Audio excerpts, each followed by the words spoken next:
Tuesday, November 27, Practical Unity.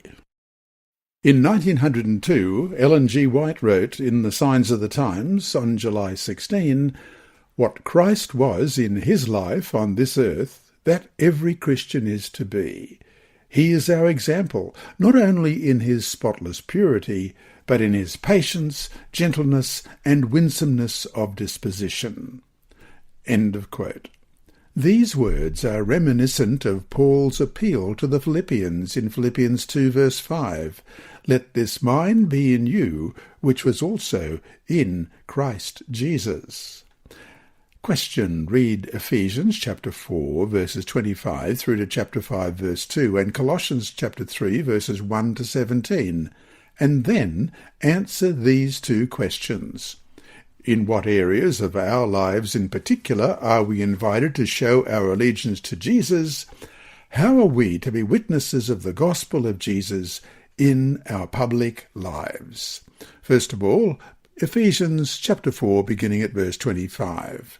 "Therefore, putting away lying, let each one of you speak truth with his neighbour, for we are members of one another. Be angry and do not sin. Do not let the sun go down on your wrath, nor give place to the devil. Let him who stole steal no longer, but rather let him labour, working with his hands what is good, that he may have something to give him who has need. Let no corrupt word proceed out of your mouth, but what is good for necessary edification, that it may impart grace to the hearers. And do not grieve the Holy Spirit of God, by whom you were sealed for the day of redemption. Let all bitterness, wrath, anger, clamour, and evil speaking be put away from you with all malice. And be kind to one another, tender-hearted, forgiving one another, even as God in Christ forgave you." And then Colossians chapter 3, beginning at verse 1.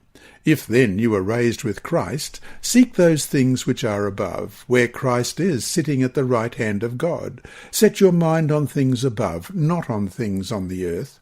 For you died, and your life is hidden with Christ in God. When Christ, who is our life, appears, then you also will appear with him in glory.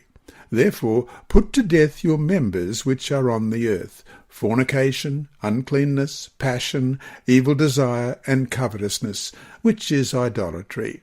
Because of these things the wrath of God is coming upon the sons of disobedience, in which you yourselves once walked, when you lived in them.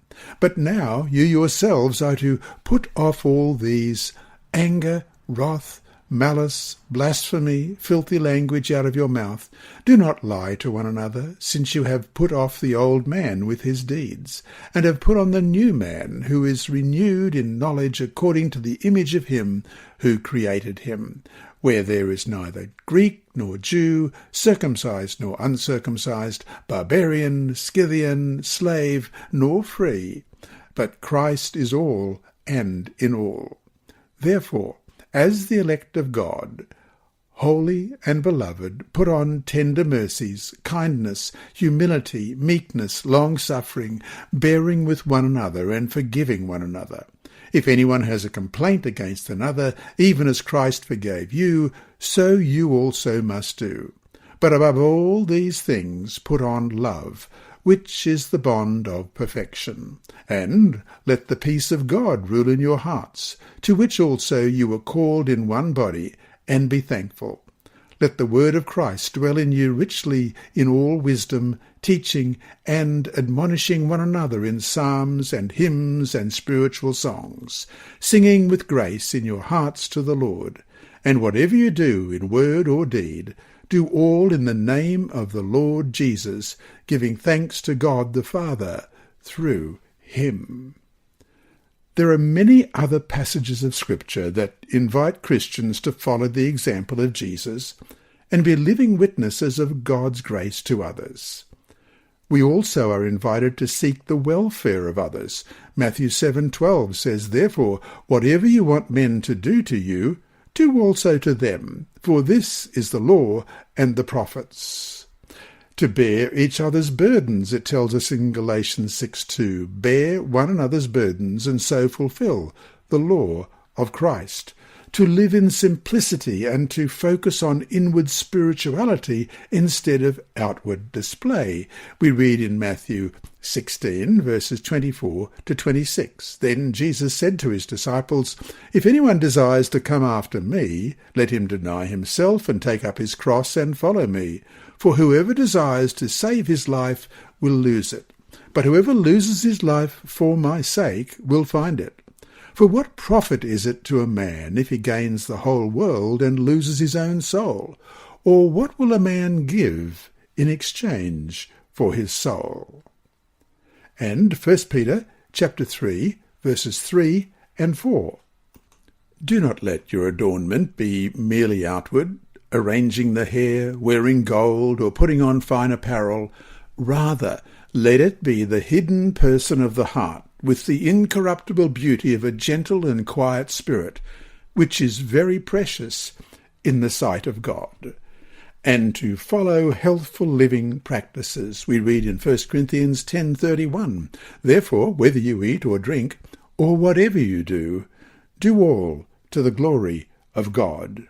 And 1 Peter chapter 2, verses 11 and 12 reads, "Beloved, I beg you as sojourners and pilgrims, abstain from fleshly lusts which war against the soul, having your conduct honourable among the Gentiles, that when they speak against you as evildoers, they may, by your good works which they observe, glorify God in the day of visitation."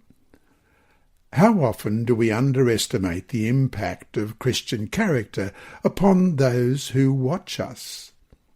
The patience manifested in moments of annoyance, a disciplined life in the midst of tension and conflicts, a gentle spirit in response to impatience and harsh words are marks of the Spirit of Jesus we are invited to emulate. As Seventh-day Adventists witness together in a world that misunderstands the character of God, we become a power for good and for God's glory. As representatives of Christ, believers are to be known not only for their moral rectitude, but also for their practical interest in the welfare of others. If our religious experience is genuine, it will reveal itself and have an impact in the world. A unified body of believers revealing the character of Christ to the world will indeed be a powerful witness. And so to finish today, what kind of witness do you present to others? What would one find in your life that would make them want to follow Jesus?